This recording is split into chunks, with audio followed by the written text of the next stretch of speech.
Okay, we're back. Good. So I was told over the break that, like a complete rube from the country, I spelled Galois incorrectly. I apologize. It's really embarrassing. I'm just going to leave that up for a second so you guys can shame me publicly. I was even told that the slide had a typo on it a while ago and I forgot. Yikes. What's that? It's Kenny's fault. He told me and didn't tell me twice. Ridiculous, ridiculous. All right, so sorry to go on. At least I pronounced, am I pronouncing it right at least? Galois, not gallows. Gallows. Never gets old making fun of Americans. Okay. What's that? Galiois. Yeah, I'm going to use that the rest of this talk if you're not careful. All right, so Galiois. All right, so the takeaway is that we can implement at least multiplications by 2 very efficiently. Okay, one shift and one conditional XOR, and this is going to be useful for us in building very fast tweakable block ciphers. And so the first construction here is due to Rollaway. This is called the XE construction, I guess. XOR and in cipher, I think. So we have the same tweak space that we were targeting before, 0, 1 to the n, and some integer, because that's what we're going to need in our applications of tweakable block ciphers. And what we had before was this XOR with I, and that was insecure, right? Because we could just manipulate I, even if we're restricting integers, and still cause problems. And now we're going to simply replace that with a multiplication using this Galiois field multiplications by 2 to the I. Okay. So anyone think about why this is a good thing to do, but either on the security side or on the performance side? If you have consecutive I's, then it's fast. If you have consecutive I's, then it's fast, and why? Because just multiply by 2. You just keep multiplying by 2, yeah. So if you keep the tweak the same, you're going to have the same value here. And you're just going to be multiplying by, if you have tweaks 1, 2, 3, 4 in consecutive applications of tweakable block cipher, it's going to be like y times 2 to the 1, y times 2 to the 2, y times 2 to the 4, which we can implement as just multiplies by 2, right? Using an accumulator. Okay, so this is very good for speed, and it's also nice for security, right? In particular, remember we said that we were going to use, ensure that 2 was a generator for this field. And what does that mean? It's on the slide, so this is another easy question.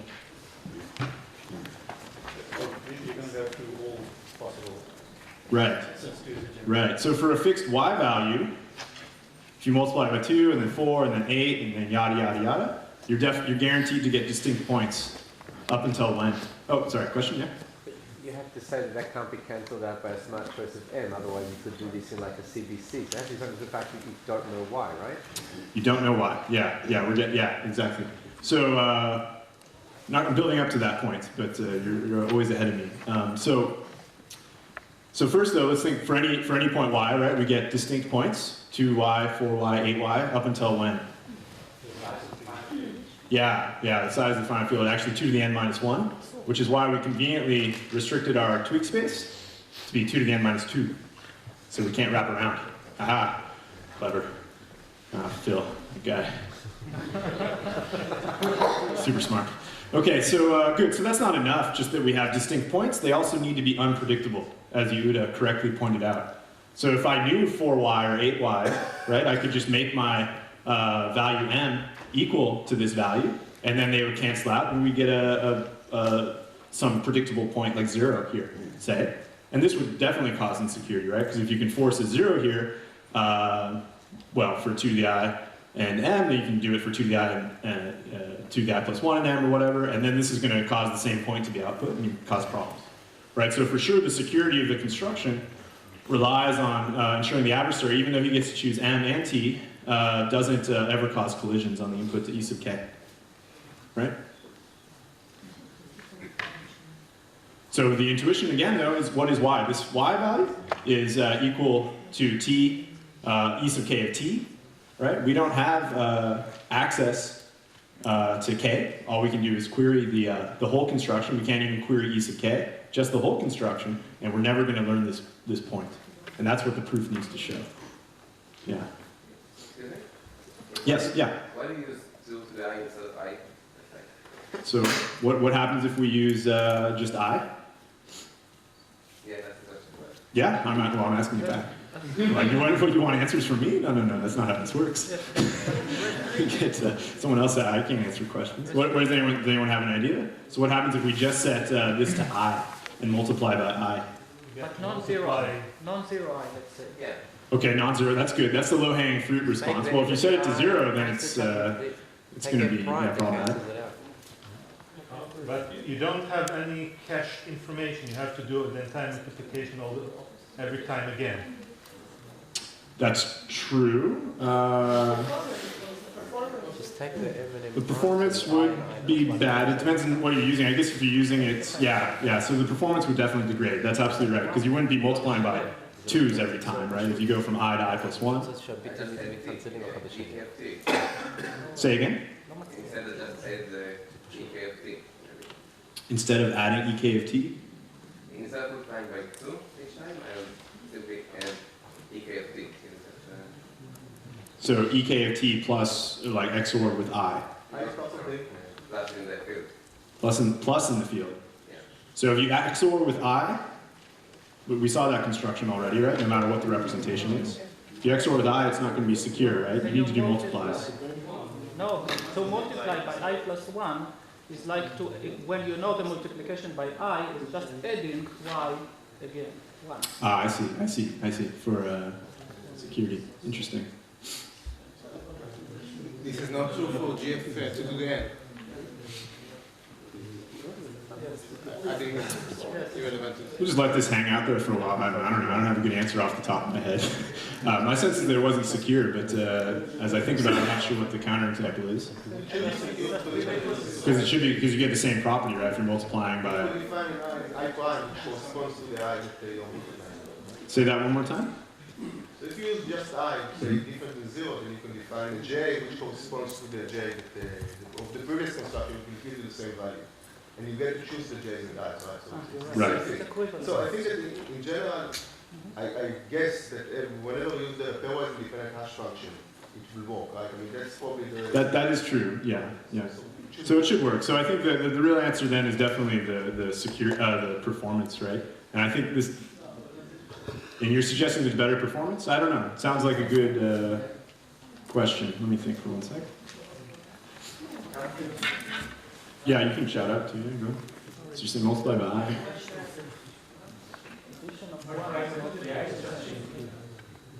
Yeah, but so if you multiply by I, then I plus 1. Yeah, but it's not the same plus. It's not the same plus. It doesn't Yeah, I don't think that works. Yeah, go ahead. Consecutive rounds with increasing i's, I think then the performance gets better. Yeah. With this construction, yes. But with the question on the table is whether it would work with just multiplying by I, or multiplying by I, then I plus 1, etc. I think it's only a matter of efficiency. Yeah. Yep. Taking these things that we saw yesterday, if you had a situation where you had an IV that's unknown, in CBC, then instead of using the chain CBC to save, sending the IV, you could just do IV, 2 IV, 4 IV, 8 IV for every message. That would be equivalent in terms of security. So let's say SSL where the IV is actually derived from the master key, so it's only known to the endpoints. Right. Then you would just, the sides would just, instead of sending a random IV each time, would just do 2 IV, 4 IV, 8 IV. You have to be... Yeah, if it's kept secret from both sides of the channel, then you could do something like that. Yeah, but that's pretty far off the field. So I think the answer is we want high performance, right? So the doing the 2 to the i's makes it very quick, because every time you change from I to I plus 1, it's just a multiply by 2. And if you change that, then you're going to have to do different operations. In the field, it's going to be a bit slower. Okay?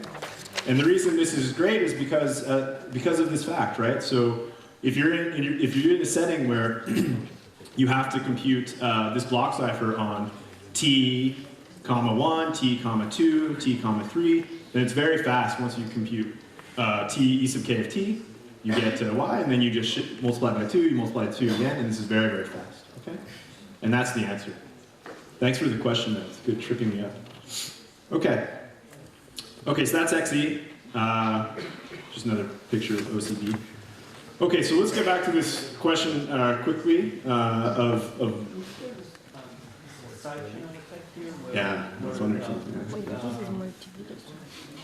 When you not just do one shift, you shift and add, so you notice. So, can you speak up? Is there a side channel effect in computing 2y, so you know what's the most significant bit? Yeah, that's a great observation.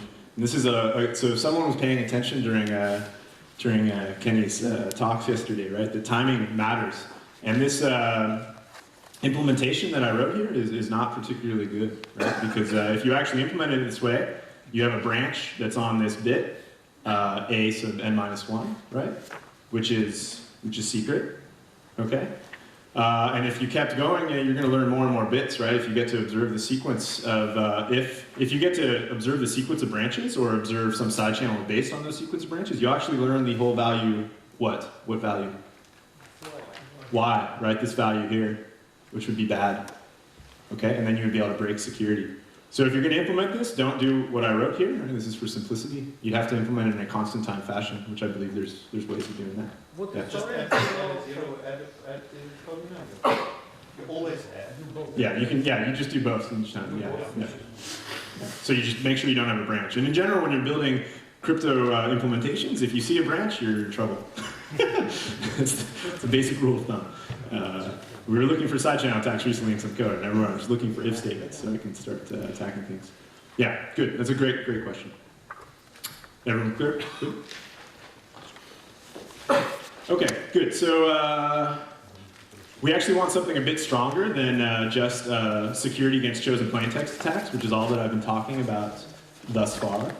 Remember our Tweakable PRP game, you get access to this oracle e sub k with t and you throw in an m, and you get the forward direction as well in the ideal world of random permutation. By the way, about the Yes? solution to the side channel, you have to be even more careful because you solve that. If you are always adding, sometimes you add the primitive polynomial, sometimes you add 0. You solve the timing attack, you didn't solve the power attack. Because, Sure. Adding a 0 is not going to flip any bits, and therefore the power consumption is going to be much lower than when you flip bits. Yeah, so that's great. So this is all actually, so if you recall back to Kenny's lecture, he made some offhand comment about GCM being the next great target of side channel attack work. And why is that? Because they're doing lots of finite field multiplications and these types of things. And these things are very hard to implement with that are in a side channel free manner, just as Adi points out, just as the gentleman up there was pointing out.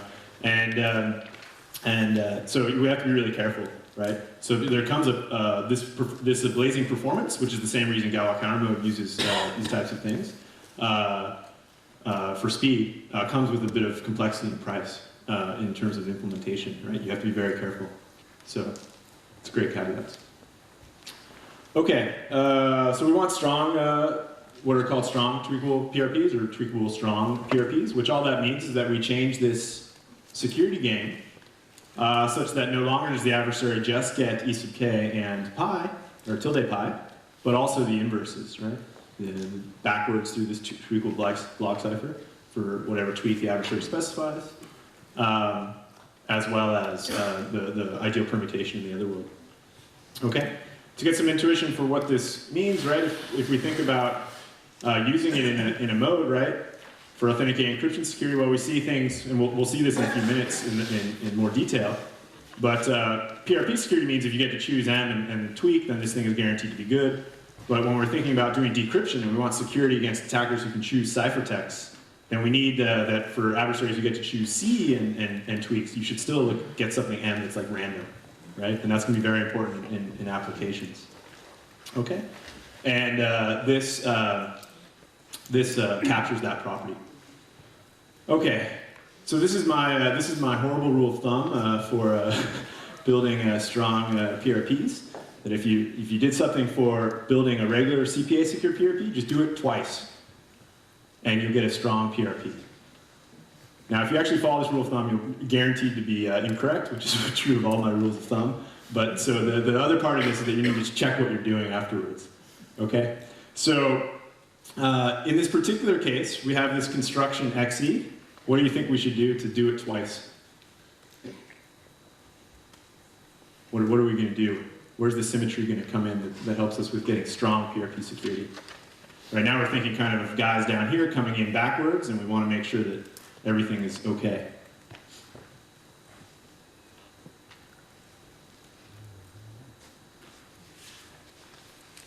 And switching the endless of the second decay? Yeah, add it to the other side too. It's great. It's like a edit distance of one line, one arrow line, and one circle, and one small line. I know because I had to draw it, and it's like really painful to do that in PowerPoint. Okay, so but seems really simple, right? So we just add some symmetry to the construction, and now we're protecting as well. We're adding the tweak into this input coming this way, and the intuition, the y value is going to give us some hidden value here, and this is again going to become hard to force collisions, either on ciphertext coming in or messages coming down, right? So is this quite right? Does anyone might see a problem with this? This is pretty subtle. It's a challenge, I guess, on the floor.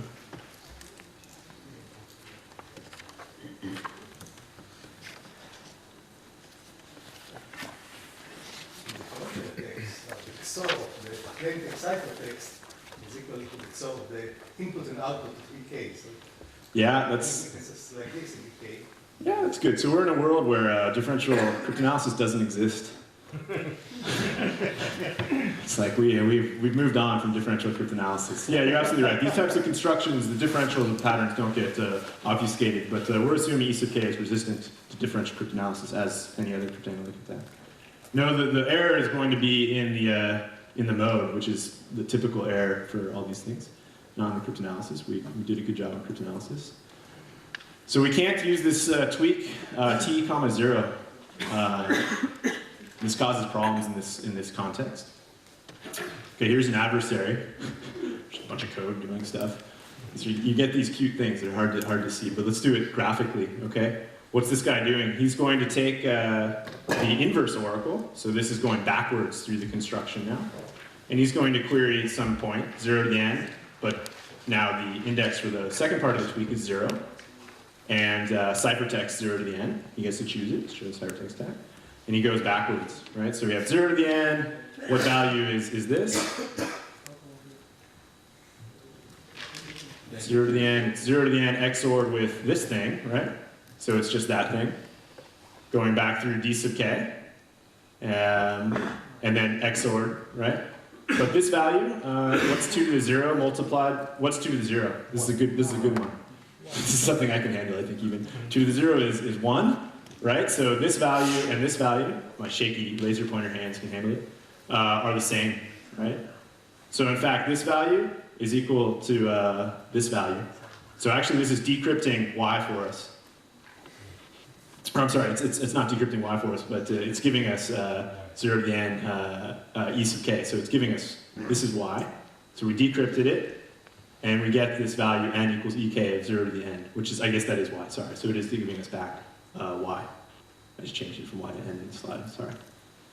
Okay, so now you actually learned that inner value, which we said, crucially, you couldn't learn that value. It has to be unpredictable, otherwise you can break the security of the PRP. And now this going backwards through the decryption oracle gives us the ability to actually kind of unmask cleverly to get back that y value, because we allowed 0.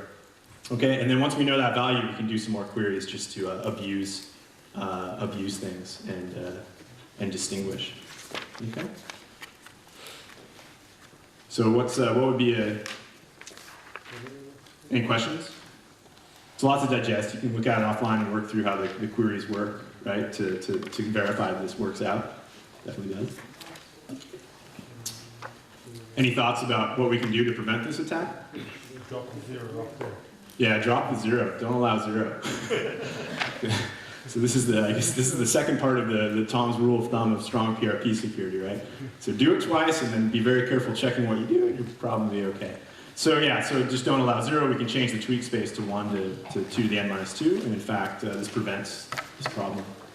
Kind of nicely just breaks that issue that gets exploited. And of course, we have to do a lot of work now to prove this, and it's a non-trivial proof. And I'm not going to do it. So you can look up Roggaway's 2004 paper. He does all the hard work for us. And shows this gives you security about 2 to the n over 2, right? Which is what we would expect. So up to q equals 2 to the n over queries. N over 2 queries either in the forward or backward direction. Okay? Yeah? As for your first rule of thumb, Yeah. there is the composition lemma of the Yeah. rule. Yeah. It shows that if you do composition of 2 independent permutations, that each one is strong in the first sense, then the composition turns out to be strong in the second sense. Yep. When the attacker can decipher. So Tom's rule of thumb is heavily influenced by Uli Mauer's formal statements. This is not quite Uli's. So just to clarify, so Uli Mauer and who's the other author on that paper? I forget. Was it Petstreet? Yeah. Petstreet, yeah. And Christoph had this beautiful paper showing that if you have a block cipher that's secure as a PRP, and in fact in a weak sense, like a non-adaptive sense, and you have this block cipher with a key, you just concatenate onto it, you compose it with another copy of it with a different key, and then this thing, doing it twice now, is actually provably secure as like an adaptive strong PRP. Right, it's only in the information theoretic setting, absolutely true. So you can't use it directly with block ciphers, but it's very easy to transition the information theoretic setting here by going from E sub k to a random thing, and then you're good to go. It's a great point. But the high-level intuition is that if you do it twice, then you can use that to prove security. In fact, a lot of the shuffling constructions, the shuffling construction proves a lot because all we had to do was show PRP security. The mix and cut I showed was a little bit different because once you have full security, you kind of have to show strong PRP directly. But anyway, yeah, this is very nice. So this is a formal embodiment of this do it twice principle. This is not exactly doing it twice, right? Because we're not having 2 independent copies of the XE cipher back to back. It's right. That would be having 2 inner E sub k guys in the downward line. But nevertheless, we can prove directly security without using a beautiful Mauer and Shishov lemma. Okay, good. So now we have a bunch of constructions of PRPs. We showed how to build it from PRFs directly, and this kind of variable domain size building blocks. Then we saw how to build very fast ones of restricted domains of n bits with particular tweak spaces that are very fast and secured if you implement them carefully. Okay, so that's that for that the first lecture, which is good because we're now in the second lecture, right? So let's move on to nonce-based symmetric encryption. Okay, so what are we going to do? We're going to define some new ways of thinking about symmetric encryption that are subtle twists, but important twists on the old ways of defining symmetric encryption. And then we're going to look at 2 modes. I'm finally going to explain what is this complicated looking OCB thing I keep throwing up, and show you can build it using Tweakable block ciphers, and then we'll talk about 2-pass modes which provide slightly stronger security. So just to start off with some philosophy that's inspiring this, right? So we saw in the prior settings that we have this issue that if you kind of expose encryption and authentication as 2 separate primitives and think about them as 2 separate primitives that API designers are actually going to work with, then it's complicated and almost doomed to failure that you're going to get it right, combining these primitives. We also have other issues that in practice, people can't get random IVs right necessarily. Or if you have a stateful counter that's being used for an IV with one of the modes that actually supports that, like counter mode, but if you accidentally use the counter again, then you have a horrible failure model for the encryption scheme. Right? What happens if you use the same counter twice with stateful counter mode encryption using counters? Yeah, you're generating a pad, right, using counter mode. And if you use the same IV twice with counter mode, what do you get? You get the same key stream twice, right? So the failure model there is awful, right? You get the same key stream, and so you learn the XOR of the 2 messages. Okay? We also have, we saw that the constructions that we had from the generic composition results are actually two-pass constructions. And actually people really were striving to do better, right? They thought this was too slow. Even though it's fast enough for practical purposes, it'd still be nice to get faster ones, and we'll see how to do that. Okay, so all this leads us to, first off, recasting a bit the formal kind of syntax and semantics of symmetric encryption. So here's a block diagram of how we've been thinking of symmetric encryption up to this point, right? We have a key generation algorithm that's randomized. It's the little $ dude up here. Generates a key for us. Usually it's just like n-bit key or something for an underlying block cipher. Encryption takes in a message, takes in the key. It uses its own source of internal randomness to generate a ciphertext, right? We saw that the randomness here would be used to generate a random ID, say. And that's good. And then decryption is what we had before. Okay. So what we're going to do now is change this, right? I mean, something that's implicit and hard here and kind of embodies one of the challenges is that we're always just kind of assuming we have a good source of randomness in this formalization. And that allows us and kind of guides us towards constructions that take advantage of that and yet end up being brittle in the face of poor randomness, right? So we're going to change to something called Nonce-based symmetric encryption. Okay? And everything is the same, essentially, up here. For the key generation, but for encryption, we're taking now, we don't have a randomized algorithm. We're going to force it to be deterministic. And we're going to take in a nonce and a message, okay? So we basically pull this idea of having an IV or something that's generated internally, and we're saying, okay, this actually comes to us from somewhere else outside of the box, and we get a ciphertext. And of course, during decryption, you also need the nonce to do decryption. Okay? Does this make anyone feel uncomfortable in the audience? Yeah, why? I'm just curious. Yeah. We're dropping CPA. Oh my gosh. Yeah, IND CPA, right? Indistinguishability on chosen plain text attack. We learned in our textbooks that you can only achieve, semantic security style encryption when you have a randomized encryption algorithm. Or state. Or state, good, or state. Yeah, I'm not talking about stateful things here. We're assuming these are stateless as well. Yeah, it should be very uncomfortable, right? And it is kind of uncomfortable because this goes against the grain of what we've learned in the prior lectures. Okay, so yeah, so for sure, if you repeat n and m, you get back the same c, always, right? That's defined because it's deterministic. And so definitely in that case, you leak that you have, at least leak that you have the same message and nonce pair. Okay, that's bad. That's okay. We like this definition actually, because it exposes this problem, right, to the outside. And now we have to deal with it and think about it both definitionally and then in our constructions. Okay, just as a brief side point, because this is important, but something I don't want to deal with. This definition, I'm thinking of this n as a nonce, but in practice, we actually need associated data, and Kenny mentioned this briefly in his talks yesterday, right? What was an example of associated data in one of the applications? I think in IPsec, actually. What was that? Sequence numbers. Sequence numbers, yeah, more generally, there's like other header values for the IPsec header that had to be sent in the clear, but needed to be within the authentication boundary. And that's true as in general. So what we will be targeting is associated, authenticating encryption with associated data. But, and you can think basically of this formalization as meeting that when you think of n as maybe longer strings or vectors of strings or something. But for the purpose of the lecture, I'm going to gloss over that and just think of n as a simple nonce, or simple n-bit string or something. But the constructions all extend. I'll leave that as an exercise to people as they think about these things next week. Okay? Okay, so let's deal with security now. So we have this problem that we're already like in this regime where our standard security notion of IND CPA is out the window, right? So what do? Well, we define new security notions and try to validate that if they're good or not. And this is a recurring theme, I think, in modern symmetric crypto research, right? That we realize our definitions need revising too, not just our schemes, right? Because the definitions are important. So what do? Well, we'll do an indistinguishability style game.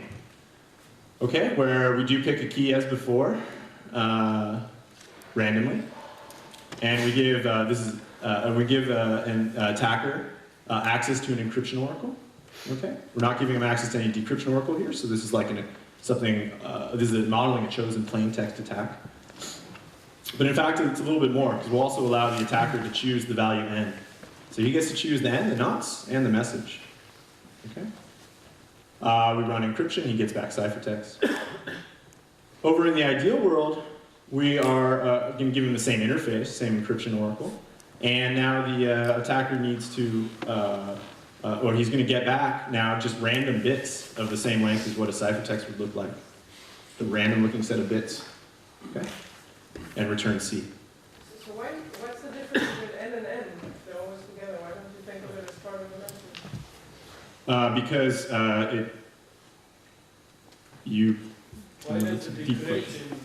it doesn't need to be, so it's going to be handed to, so it's operationally and semantically it's different, right? This is a nonce that's treated differently. You can think of it as like an IV, right? It's not part of the plain But I text. don't see why it's treated differently. That wherever there's an n, there's also an n. In the security definition. In the syntax definition, Yeah. right? N is handed to decryption. It's not part of the message. Okay, so that's the simplest answer, I guess. And it's serving a different role. It's not a message. We don't need it to be private. It's there to provide, it's there to give the interface that actually practitioners deal with, right? They have to come up with these nonces and then hand them to encryption and decryption. Also, the function doesn't have to be invertible for n, one-to-one, bijective in n. There is no request that it's bijective in n. Did I claim that? No, that's the difference between n and n. Oh, okay. Yeah. We have to go uniquely to Right. n. Yeah, absolutely true. Thank you. So, good. Okay, so this is the security, this is the chosen plaintext text security notion. Okay, so is this achievable? No, it's not achievable. Good. What's the attack? Yeah, query element twice, right? Good. So this is not achievable for arbitrary adversaries. So we're going to have to restrict adversaries. And there's multiple choices now on how we restrict them. Okay? So what we refer to as nonce-respecting adversaries are those that always query a unique n. Okay? What we call repetition-respecting adversaries are adversaries that query unique NM pairs. Okay? This latter notion, I think I may have made this terminology up. Apologies for that, maybe if you don't like it. This is also called deterministic AE security, if you see that in the literature. But I think it gives a nice parallel here. So nonce-respecting adversaries, they only query unique n values to this oracle. Okay? Repetition-respecting adversaries, they query, the only guarantees that are guaranteed to query unique NM pairs. Okay? Okay, now do we think it's achievable for either of these two definitions? Is there a trivial attack? I see some kind of like, yeah, no, it's not trivially unachievable anymore, right? Okay, what about these two notions? So we basically have what I'll kind of refer to as indistinguishability under nonce-respecting adversaries, and now also a separate notion, which is under repetition-respecting adversaries. We have two different notions of security, right, based on how we restrict the adversary. What do we think about the relations between these? If I can show a scheme is secure in the nonce-respecting sense, does that imply it's secure in the repetition-respecting sense? Yeah, no, right? And what about the converse? If I show something as repetition-respecting, is it secure? Yeah. So there's trivial, well, we'll see a counterexample to this, but it isn't hard to see. But these are relations. So in fact, we have two notions here. One is stronger than the other. Okay, repetition-respecting is always stronger. Okay, good. Any questions? Good. Okay, so let's warm up a little bit looking at some examples, just to make sure we got it all made concrete. Counter mode. We got a block cipher. We got we're now having a nonce n, right? And we're adding 1 to it, and then 2, and then 3, and running it through. Why is there an XOR there? Just imagine that's an XOR with a 0. It's XOR with 0. We generate a pad XOR with m's and generate ciphertext. Okay, so is this secure against nonce-respecting adversaries? No. No. What's the attack showing us? Yeah, nonce and nonce plus 1. So we can query this encryption oracle on nonce 0 to the n and 0 to the 2n. And we can query it again on 0 to the n minus 1, 1, 0 to the 2n, same message. Okay, this is a different nonce, right? So this is definitely an adversary that respects nonce repetition. Yeah? And what do we get? Well, if you have 0 plus 1, here we go with arithmetic again. That's 1. So we get back e sub k of 1. And we get here, we get e sub k of 2, right? And then when we do it again, we encrypt again the same message now with now 1, we get 2 here, right? So this ciphertext block is going to be the same as the first query's ciphertext C2 block, right? Okay, and we definitely, that's not what a random set of bits you're going to do with high probability, so we've shown an attack. Okay, we can change it a little bit. We can run our nonce that we get through e sub k first to derive n prime, and then use this in counter mode. What do we think about this? Is it nonce respecting or no?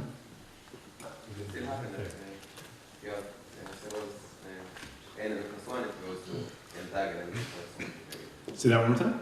So if you have, you can still do the same attack? Maybe. No other pattern. Well, so remember the nonce is coming in here, right? So if I encrypt, if I call the oracle with n equals 0, what do I get here? Something. Yeah, something. What's it going to be if e sub k is a good PRP? It's going to be random. It's kind of a randomized value, okay? What if I do e sub k of now nonce 1, as in the previous attack? What am I going to get here?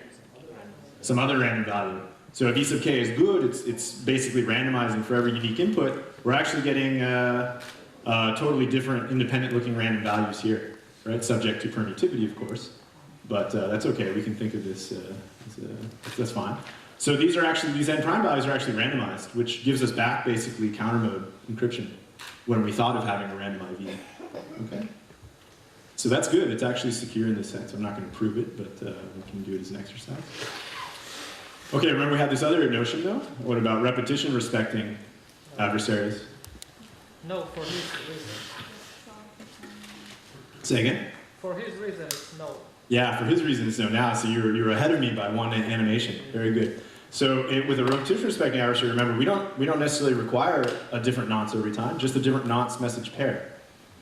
So what can we do? Well, we do query the same nonce. We get back the same n prime value, which we don't know, it's some random value, but it's the same for both queries.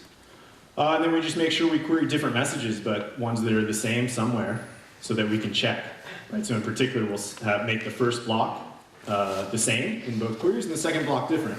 And now we definitely can tell, right? Because this C1 is equal to C prime, and with a random bit string, that's going to happen with very small probability. Right? Okay, so it's not. So good, now we have a counterexample for this implication that I mentioned before, that nonce respecting implies repetition respecting. It clearly doesn't. So nonce respecting is strictly a weaker security notion, security target. Okay, so this kind of gives us our confidentiality approach for nonce-based SE. We have these two goals. Nonce respecting IND RAND, informally it is giving us something like semantic security. Where all partial information about plain text is hidden, assuming the nonces are never repeated. Now we don't have to have randomness inside the box. We just need to assume that we get unique values coming in. If nonce is repeated, though, we may have breakdown in security. Okay. And of course, going from this notion to like traditional IND CPA, where we think of having randomness around, well, you just choose the nonce randomly, right? And then any nonce-based symmetric encryption scheme can be turned into a regular randomized IND CPA scheme by just choosing a random nonce as long as the nonce is big enough. Right? Okay, for repetition respecting IND RAND, we get an extra level of robustness, right? That not only is it if the nonces, even if the nonces are somehow chosen poorly in practice, you accidentally repeat one. Well, even in that case, the only problems that arise, that if you encrypt also the same message under that same nonce, you'll get back the same random looking value, but it's still a random looking value. Okay? And in particular, this adds another level of robustness, which is nice, and something that we'll like in practice. Yeah? Is it better to assume that implementers will manage to avoid repeating nonsense than it is that they won't be able to implement a good PRNG? Say that one more time. So, the philosophy here is that we don't trust implementers to get their randoms right, so we make nonsense. So is it true that implementers are better at getting their nonsense not to repeat than they are at building PRNGs? Is it true that implementers are better at getting nonces not to repeat than building PRNGs? Where's the PRNG here? Well, because the alternative is to use traditional or This is much easier to check. No, no. I think you're glossing over something. If you use a nonce-based symmetric encryption scheme with randomized IVs or randomized nonces, that's fine. It's secure, totally good. So we haven't lost anything, right? But we have extra robustness because say you pick it randomly, but it's not quite right or something. You know, some of the bits in the top bits are kind of messed up, but you still don't have collisions. Then you're good to go. So no, the point is that we're going to suck in. We're going to make the box, this encryption box. We're going to try and make it. We're going to make it not trust its inputs, right? And one of the inputs implicitly in IND CPA and other kind of randomized modes is that you have this randomness and you're trusting it, right? This is a philosophical viewpoint. You might think that randomness is actually inside the box, because the generator inside the box is hidden from the developer. Yeah, but you don't have random number generators in practice, right? You have complicated systems for generating randomness. It's very complicated, yeah. We can talk about how Linux dev random is implemented if you want. It'll take another few hours.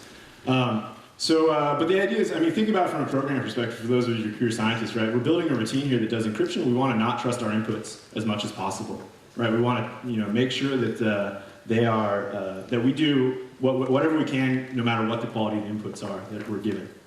One input is the message, and we need to be able to decrypt. That's fine. The other thing is this randomness. We either get it, kind of explicitly from an interface, or we get it implicitly from some random number generator. We don't want to trust it. We want to build something that works well, as well as possible, no matter what. Yep. So why are you against state? Even though in general we don't like state, if I'm encrypting from a certain device because the key is there, let's say I have the capability of using state there, that would be an alternative which would be even better, right? And I'm not at any risk whatsoever as long as I can do state. State is complicated. You have to deal with it. You have to manage it. There's great cases where state kind of comes back to bite you. One from personal experience is if you're looking at like virtual machine settings, right? And you have a full state snapshot of a running process. And you rewind and run that snapshot again. You replay that state. You get problems, right? So if you're only nonce respecting in that case, then you're kind of hosed actually. If you're repetition respecting, you may actually be secure still. And this provides another level of robustness. Okay, good. So this is a lot of like philosophy, like thinking about how we want to change the definitions a little bit. At the end of the day, this is going to give us things that are secure in the original sense as well of IND CPA. And so we're not really losing anything. In fact, we'll be able to build fast things, particularly for nonce respecting, and we'll be able to build not repetition respecting that actually is similar. That's actually not quite true. It'll be a little bit slower, but are still practical.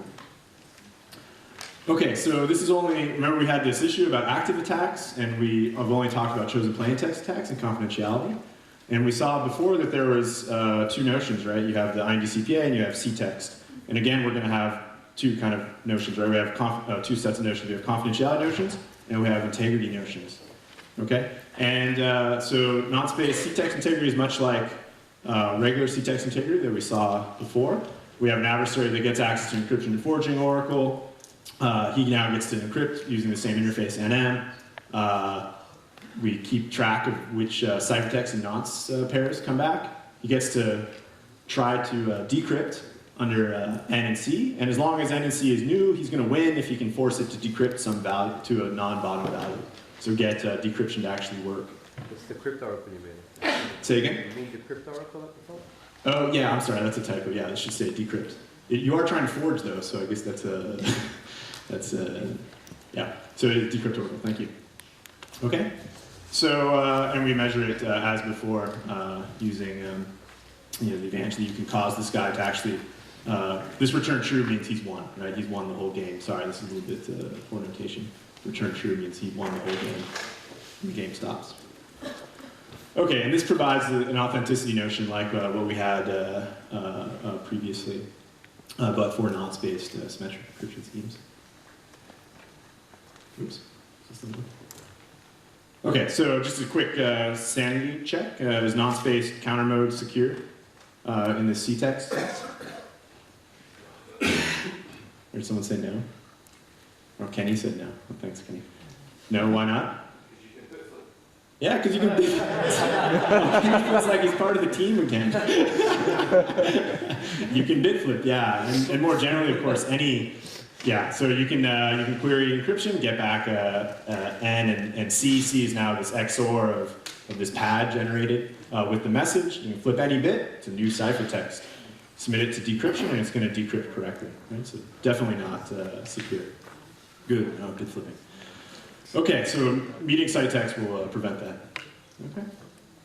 Any questions? Oh, no. Good. Okay, so what we're really targeting here then is these two combined notions, right? Nonce-respecting IND rand plus C-text, and repetition respecting IND rand plus C-text. Okay, and we're going to see examples of meeting each scheme, right? Meeting each target goal. Okay. As in the traditional setting, we can also give all-in-one security definitions. So, we can go over this quickly, but we just combine everything into one set of games. So we have encryption oracle as before, okay, and we have now a decryption oracle that either is decrypting for us normally, or decrypting never. It just always returns bottom. Okay. And so with a little bit of thought, we can think, okay, well, if it's C-text secure, right, you can't actually generate a forged ciphertext ever, then the decryption oracle is just not really useful for you in this game, right? Because you can never cause it to do anything but return bottom as long as the ciphertext is new relative to that nonce. And then the confidentiality guarantees of the other notions get us the rest of the way. Okay, so it's not super important to understand all this equivalence. It's actually much easier when we're looking at schemes to think about the two notions separately, because we want to prove the confidentiality and then separately prove the C-text. But it gives us this, for free, the all-in-one notion, which some people find more convenient to think about. Okay? So even though we're going to look at things separately, it shows a plain text stack and C-text stack, we're still building one primitive that has all of these security properties, right? And so again, maybe I'm hitting these philosophical points too much, but I think they're important. We're trying to build one primitive. We want it to be as robust as possible. We're going to have speed constraints, and we'll see that trade-off between speed and robustness. And we definitely aren't going to be able to build, one scheme one scheme that, well, yeah, we're targeting one scheme. Sorry, this is a poorly worded slide.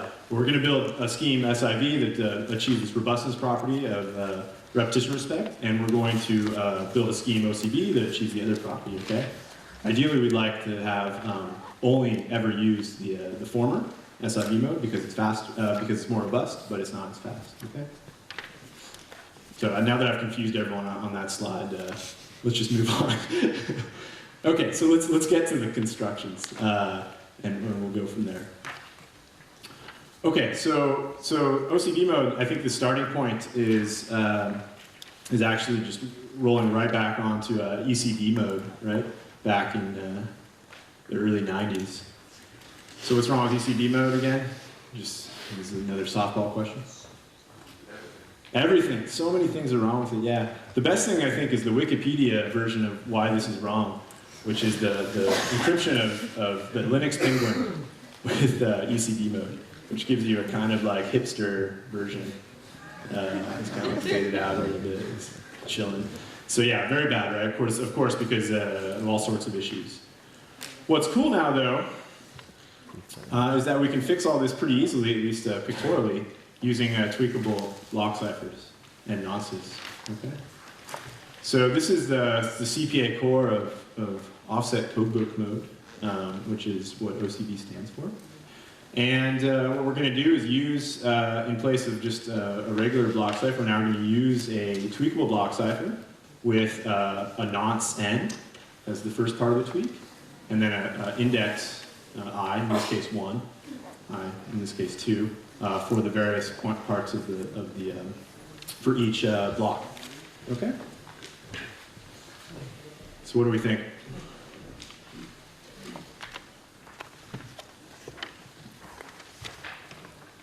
I said, I guess I kind of alluded that this is secure. We get some intuition. Anyone want to share some intuition they might have why this would be secure or insecure? We're choosing nonces. Isn't this close to a counter-node type of thing? Say again? Isn't this close to a counter-node type of thing? It is close to the counter node type of thing. Yeah, we are using the inverse direction, so we're not generating pads here, but we are encrypting with the block cipher. So when we decrypt, we do have to go backwards through it. But there is something similar in terms of, I guess, the intuition from the nonce-based counter node to this. I guess you have unique tweaks everywhere, so you have a whole bunch of different block ciphers going on. Right, so you have unique tweaks everywhere, right? So that's the key insight. So N1 here, N2 here, N3 here. If we're guaranteed that N is never repeated, we never have a repetition in the tweaks used with this block cipher. Okay? And what does that mean from a security perspective for if we have a good tweakable block cipher? Yeah, it's secure, right? This is going to give us random behavior, a different family of ideal-looking permutations, or ideal permutations for every unique tweak. Okay? With repetition security, right? Not nonce-based. Nonce-based security. So then why is it better than the counter or We'll see when we get to the C-text part, why it's better. And why is it repetition based? Say again? Why isn't it repetition? We'll get to why it's not repetition okay. respected. You see it, I think. Yeah, we'll get there. So, good. So, okay, that's the obligatory randomization. He's not a hipster anymore. Okay, so actually we can prove this. It's like really easy. It's like it's almost again a syntactic proof, right? We have this complicated theorem statement, but the proof is easy. If we have a good tweakable block cipher underneath our OCD CTA core here, then we can prove nonce respecting IND RAND security in a straightforward manner, right? How does it work? Well, we first apply we reduce to the security of the block cipher. And basically all this does is say we can replace all these E sub k guys with ideal permutations, one for each unique tweak that's used. Okay? And that's a standard reduction. And now we're in a world where we have a unique ideal permutation, random permutation for every tweak that gets used. So as long as nonces never repeat, then we have our guarantee that tweak inputs are unique for every single use of the block cipher, and we're good to go. Right? So all we do is reduce, we switch. It's like, great, I love these types of proofs. They're my type of proofs. We switch, and then we're guaranteed unique. These are ideal permutations. For each tweak, it's different. So actually all these are totally uniform points, right? We haven't even ever used any of these permutations twice on 2 different points. So all we ever get is random bits coming out. And that's equivalent to the other game, the random game, right? Just random ciphertext string. Okay? It's cool. It's like super easy. I love it because we did all this work before, but now we can show nonce-based security using tweaks in like a one-line or one-picture arrow proof. It's great. Okay, any questions about that? Okay, cool. So, good. So let's talk about C-text. Okay, we didn't want just RAND security. What about integrity? Can we break this in the integrity sense? You can replace blocks, can't you? Say again? Maybe you can replace blocks among messages. So it's even easier than that. I mean, the definition is very strict for C-text integrity. Remember, and Kenny made this point as well. If you just send a ciphertext, random bit string, if you send a ciphertext and that decrypts to something besides bottom, that's a violation of C-text, right? Because when we build authenticated encryption schemes for secure channels, we don't want you to be able to inject anything, right? No matter what it is. So actually, anytime you have any scheme that never outputs bottom during decryption, which this will, because you're just always decrypting going backwards, you just get some random string, that's already violating C-text, okay?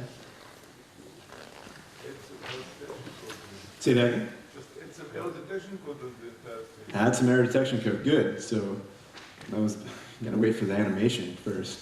Killing me. So so what type of error detection? What's that? A MAC. Good. So the first idea is we can do a MAC across what? If you say across the message, I'm gonna have a conniption fit. Well, if we want to generically get security, what would we run a MAC over? Ciphertext, right? Yeah, good. Okay. So that's good, and that works, and that's fine, right? But we can do better than that from an efficiency perspective, okay? Because that's going to require a whole other cryptographic pass over every single ciphertext block, right? Think about it. You got all these tweakable block ciphers. We've got that down amortized to be about 1 AES call per block. But then if you do an HMAC across, then you have to do a whole other cryptographic pass across each block, right? So can we do better? We had an idea on the table from before, an error correction code of some sort. Do you have any expansion on that, or? It's okay, I don't want to put you on the spot. All right, so actually we can do something really, really simple, in hindsight at least. Took us a long time to understand this, but we, the royal we in the community sense. What we can do is add one more block cipher call to the end. Make sure it's some value z that's bigger than any value that's been used previously, because if we have multiple block lengths. And what do we apply it to? We just XOR. I was a little lazy. These should be XORs. All the message blocks together first. Very simple redundancy check. All right. Something that in most contexts would not be secure, but here the tweakable block cipher is going to give us something very nice. Okay. We run that through, and then we generate basically what's a tag now. Okay. Some redundancy information. Okay. So this is something that, if you didn't have a tweakable block cipher, you definitely would be having problems with this, and this is delicate, right? People tried this before with simple checksums to get redundancy and it didn't work. Here we can actually show that it does work.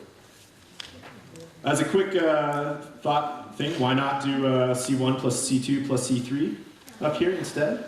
Then just store the difference between what you want to decrypt to the check. Yeah, it's a little bit counterintuitive. So this is a little bit subtle, right? Because we've been taught to do max on the ciphertext, and that's absolutely true in general if you're doing a general composition. Here, if you do the checksum on the ciphertext blocks, it's insecure, right? And you want to say the attack one more time, more loudly? I want to do C0, so just I XOR C0 to T. No, not to T. Not to You take a random string and you XOR of this string. Say that one more time. Take a random string C1, C2, C3 and it's XOR as T. No, it's not the XOR of T, because what comes out of E sub K is some random value. A valid ciphertext would be C1, C2, C3. Replace and C1 and C2 with two blocks of the same sort. Yeah, so you can, exactly. So what you do is you query the encryption oracle to get back a valid ciphertext is the easiest way, I think, right? And then we channel Kenny and do some bit flips. You can just flip a bit in C1 and the same bit in C2, right? And then when you XOR C1 and C2 together in this checksum, it's not on the thing, but if we did C1 plus C2 plus C3, we get the same value. So the same tag is going to authenticate. So bogus, no good. It's a trivial attack. The ciphertext, the actual values underneath those C1 and C2 are going to be randomized, right? Because it's strong PRP, but nevertheless, it's completely catastrophic attack. Okay, good. So we can't do C1, C2, C3, but we can do M1, M2, and M3. Okay? And that seems a little bit counterintuitive, perhaps, but it turns out it works. And let's just think about why this should work. Okay, so we're in a nonce-respecting setting to start with. So we get a new N every time, right? To encrypt, that's, no, I'm sorry, we're not in a nonce-respecting setting. It's not relevant for C-text. Okay, so what we have, let's just think about it from a case-by-case basis, right? We want to think about an attack in which an adversary is submitting an NC, with the only constraint being that NC is not something that was returned earlier, right, by encryption. And we want to think about what happens. Okay, so how can NC not be in Cal-C? Well, you could have a new N value, right? It could be different from all the previous ones you've seen. But if you have a new N value, what does that mean?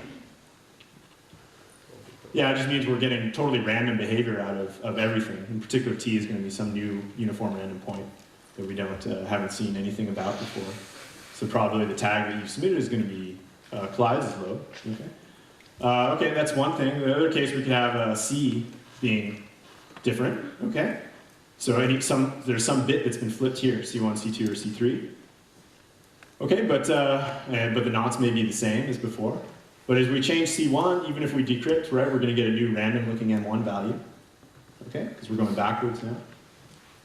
And when we get randomized, and then, sorry, so we get a new random M1 value if the bit had been flipped here. So M1, which is random, plus whatever other values. Well, the probability that collides with whatever was underlying this tag value is low. Okay, again. And so basically, this is the loose intuition that either way, either if you change something either you change the nonce, all bets are off. If you change one of the cipher text blocks, C1, C2, C1, C2, C3, then you're getting some random M block in there that gets XOR. If you change T, of course, well, it's not the same but trivially. Okay, so that's the intuition. We could go through a formal proof, but not going to. So a few questions about the intuition before we move on.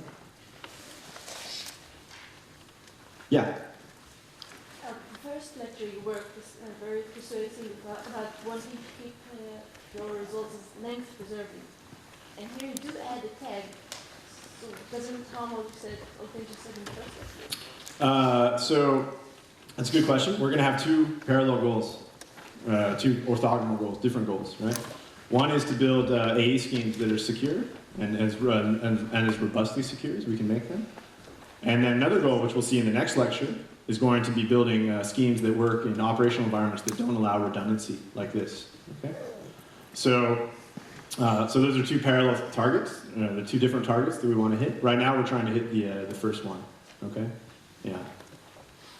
So actually, if I'm encrypting L blocks, I get authenticated encryption with L plus 2 applications of a block cipher. That's what's happening here? Yep. That's amazing. Right? It is amazing. When? Yeah. Phil's an amazing guy. I get to stand up here and act like I know something, but he's the one who came up with this. And he did it before tweakable block ciphers were invented. And he had co-authors on that paper, so other people deserve credit as well for helping him, but I had that really complicated diagram with basically all these XORs and Zs and stuff. That first picture of OCB, that was from the original paper. It's very complicated. And when Liskov, Ribas, and Wagner came along and said, hey, actually, I think there's something core going on here. That there's this primitive underneath this mode that you guys are doing, as well as in other places, and said, hey, if we abstract a little bit to get this tweakable block cipher thing as an intermediate step towards building this A scheme, we can do it much simpler. So without that keen insight by those authors as well, we wouldn't be able to give you a proof at all, any intuition really about why OCB works. Anyway, yeah, so it's amazingly fast, right? So that's a great point. Let's reiterate on how fast this is. I think I have slides reiterating it as well. But remember, if we stick in our XEX mode now, we need a strong PRP, right? So XEX, we did things twice. What did that cost? Well, the first time we do this, we have to apply E sub k to n, so that's one block cipher call. But then from then on, all we're doing is one block cipher call per each of these, plus a few shifts and XORs that you have to implement very carefully. Okay, and then one extra one for this redundancy thing at the end. It's amazing. It's super fast. Okay, super fast. I have a graph of how fast it is in a bit. So a few caveats that I should warn about. I did simplify a little bit, which is that I only showed this for fixed length messages of MN bits, but of course there's an embellishment that handles arbitrary length bits, but I'm not going to show it. It's still secure. Yeah, absolutely secure. Yeah. As specified in all the papers, it's for arbitrary lengths. Yeah. Excuse me. And so don't implement as I described it. Go look up the spec for it. Rockaway 2004 has the kind of nice description, and it's fast. Okay. Good. Okay. So what about repetition respecting security?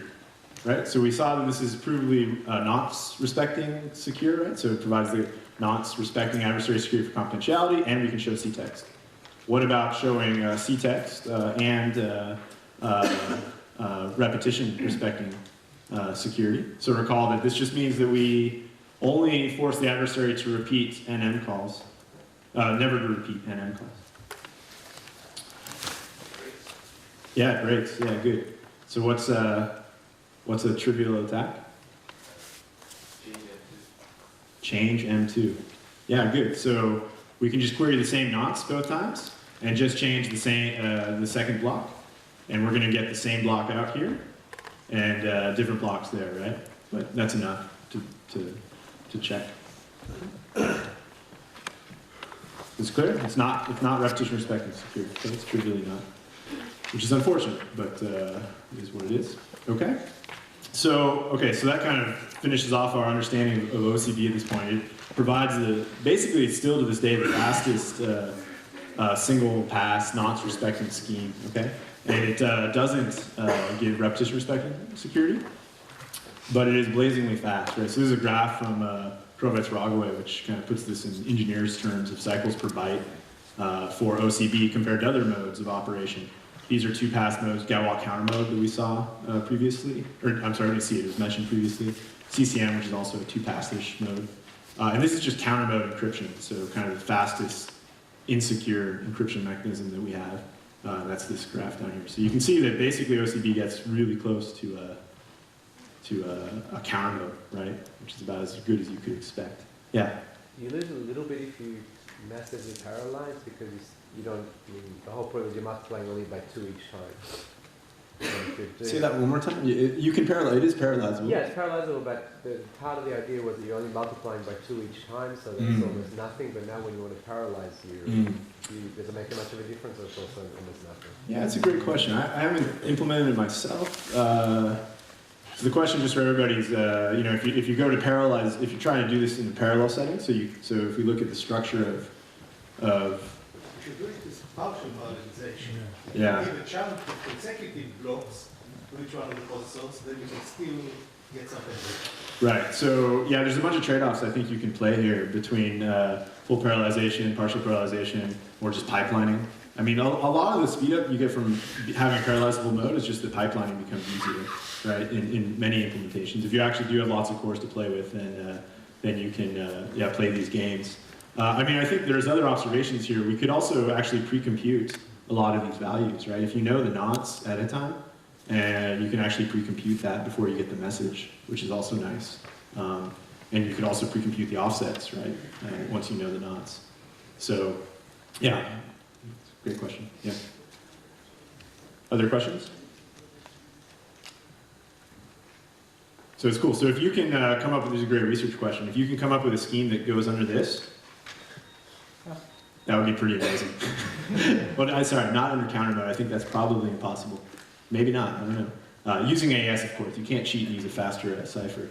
Yeah, that would be impressive. Okay, good. So let's talk about repetition respecting security and see why we're in this setting where we think OCB is still worth doing, even though it doesn't give us the best robustness that we could ask for. In particular, I'm not going to do this formally, but just kind of informally, let's think about whether you can even meet, if any single pass scheme like OCB, where you only touch every message block once, can achieve this goal of repetition respecting security. Okay, so I don't know what scheme it is, but I'm going to think that, hey, we have an encryption process that, like OCB, takes a nonce and a K in. Okay, we're not counting that as in terms of its internal state. And it starts accessing message blocks as they come in and outputting ciphertext blocks, right? Grabs another message block, outputs a ciphertext block. Grabs a message block, outputs a ciphertext block. With the constant memory, you don't have to output the first cipher immediately after seeing M1. You can even delay it, and still the bounded memory will prevent you from waiting too long. That's right. So I was lazy. Yeah, you have n bits of memory, but as soon as you try and read M2, what do you do with the C1 that you're storing internally? You have n bits. No, you talked about constants. For any constant Oh, memory. okay, yeah. So I said constant up here, I'm talking n bits here. We're talking n bits. Let's get real serious. We only want n bits, right? One block length. And there you do need to output C1 before you move on. Of course, we can relax that constraint, but OCB achieves this, right? So with n bits, I'm not counting the n and k, and, obviously other things, but the point remains. And anyway, even if you do any constant, right, as long as the message is longer than that constant, there's a problem, right? You're going to have to output ciphertext bits before you read in the entire message. Okay, that's the important thing. Okay, so in particular, yeah, you output ciphertext bits before you get to some of the message if it's a single pass scheme in this kind of loosely defined sense. And if we think about the real versus RAND game that we play for repetition respecting adversaries, where they can repeat n but not repeat m, well then it's clear there's always going to be an attack against any such scheme that works in this kind of mode, right? What? You just do what we did against OCB, right? You flip, you change some message later on, right? Which is guaranteed not to have been read yet by the process when it has to output some ciphertext bits. Okay? So this is informal, but you can see how you... Yeah? No. Because you need all the message bits before you compute the tag. Yeah. Mm-hmm. How do you compute the XOR of message bits without all the message bits? You have to have seen all the message bits to compute the XOR. But yeah, single pass, right? We're a single pass. Good. Right. So you have to output some ciphertext bits. It can't be the tag actually, but at some point you can always flip some of the message bits, and then you always can distinguish. So fundamentally, and I haven't made this formal, but it's clear to see, I think, that fundamentally a single pass scheme is not going to be able to meet this more robust, good new word, more robust definition of security, this repetition respecting security. Okay? So that puts us in an uncomfortable spot, but one we can at least start to resolve, which we can go back to looking at two-pass modes. Okay? And we'll see two ways of doing this. One is a strict two-pass mode, and one is a little bit different, but we'll see it. And they're actually both pretty simple, which is nice. So the first is this mode called SIV, which stands for synthetic IV mode. And what we do is we do something a little different. So we're not going to start through the block ciphers here, but it's still pretty straightforward. So we have a counter. We actually just use counter mode with an IV. We start with this primitive. And what we're going to do is something simple. We know this isn't secure, but what we can do is kind of a generalization of that nonce-based scheme I showed you before, where we did E sub k on the nonce. Here we'll actually do a little bit something bigger. We're going to take a PRF and apply it to the nonce and the entire message. Okay?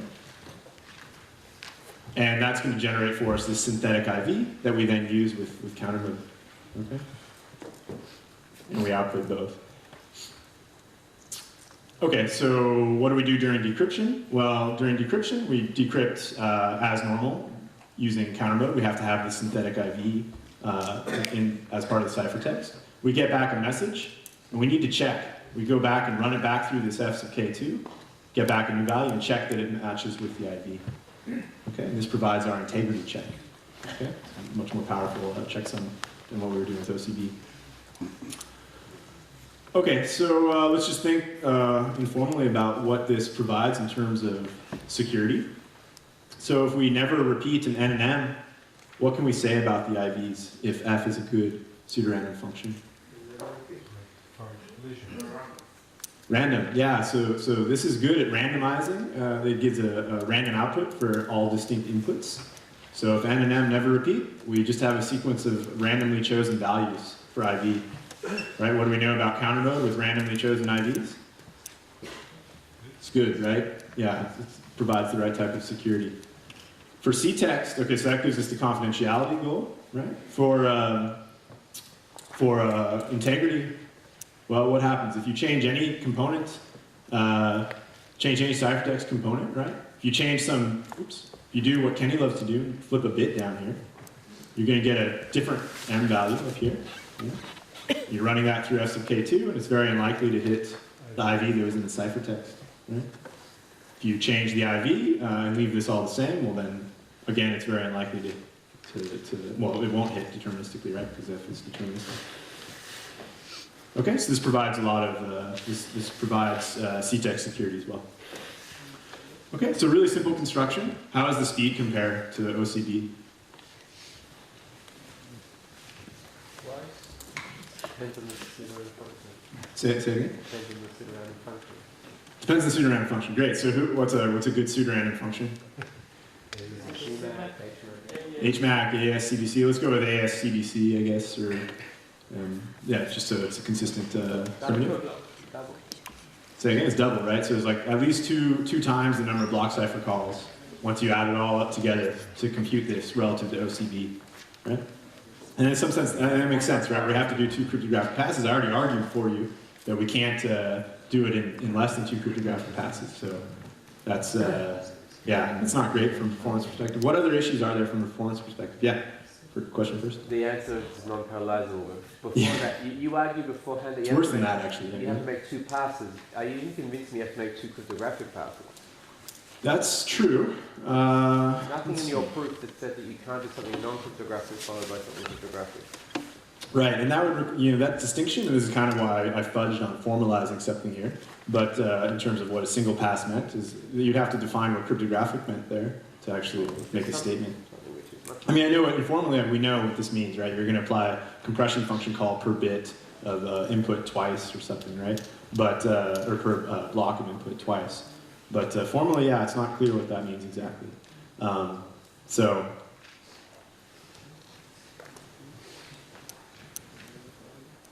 well, it'd be great. If you can show me wrong, then you would have revolutionized authenticated encryption, which would be nice. It definitely doesn't, like you could think of weaker things.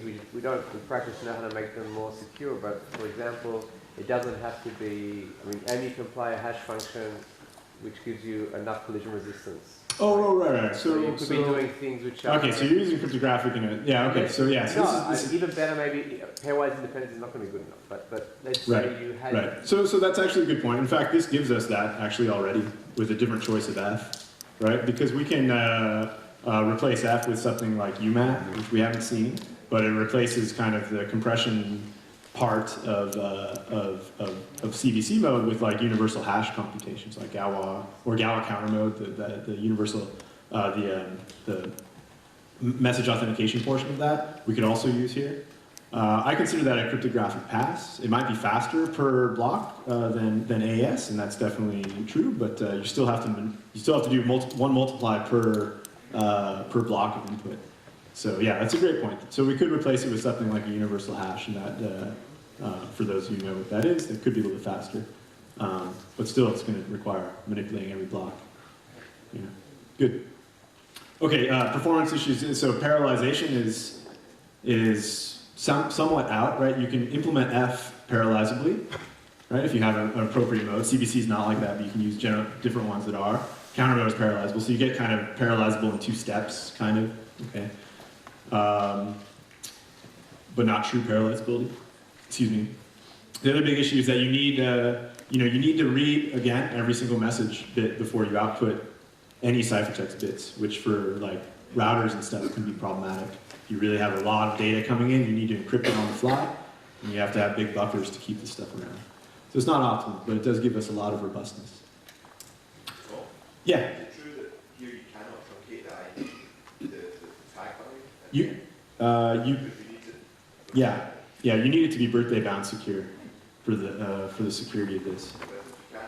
You can, yeah. So the length of the cipher, that's a great point. The length of ciphertext might be a little bit bigger. I didn't mention this embellishment for OCB, but yeah, PowerPoint failings. You can actually truncate this. It doesn't need to necessarily be n bits. Depends on your security parameter that you're targeting. You can chop down to 90 bits, right? It's not birthday bound security in this case. Yeah. Good. So yeah, a little bit slower, a little bit less convenient to work with, but provides really strong security, right? I mean, even if we mess up our nonces, as long as one bit, any bit of the message is different, we get a totally new random-looking string. This is very powerful. This is very, very strong. Okay. Just briefly, there's one last way of building repetition-respecting, secure, Nonce-based symmetric encryption, which is this encode and cipher paradigm, which the encode and cipher was introduced by Bar-Ilan and Royal Holloway, but for the 4 kind of tweaks and things, so it's a little bit different than how they talk about it, but it's the same idea. Say we have a big tweakable block cipher, something that actually already handles a big size, and we're going to build that in the next lecture. Say we have something that's already big, well, we can do something pretty easy which is just add a little bit of redundancy, just some zeros to the input before we encrypt. Okay? And when we decrypt, we just check that those things are zeros. It's like super easy. And this is actually secure, right? Because you're starting with a very strong primitive. Okay? Good. Because, yeah, as soon as you, just again, the intuition for the security, you flip any bit of ciphertext, you get a random plain text, right? So it's going to hit that 0 value, low probability. It's great. Okay, good. So just as a, I guess to add a little bit of inquisitiveness about our security models here and kind of lead us to maybe some open research questions that I think are interesting.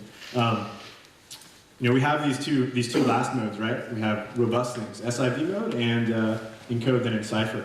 One is basically a strong pseudorandom permutation, and one is this 2-pass scheme, right? So they both meet this repetition respecting goal and C-text. So what do you think? Are they both give us the equivalent security properties, more generally speaking? If we just throw out provable security and say, hey, well, how does this actually operate in practice?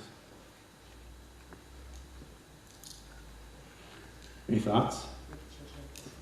So if you are allowed to think about early ciphertext, that's good. I guess I have to pay you later, right? We were talking about this at lunch yesterday or the day before. Yeah, it's actually I think you do get something stronger from the encode then encipher paradigm. It's a strong PRP, right? So think about it. Say you flip a bit here and you mess up your implementation during decryption. Okay, you get a ciphertext from some legitimate sender, you flip a bit, the decryptor has done something stupid. He decrypts, and he starts operating on some of these message bits before he actually checks the tag. Okay, you shouldn't do this, but he messed it up, so he did. Well, with this scheme, what happens actually, well, you flip the bit, so any messages that he starts operating on are just random.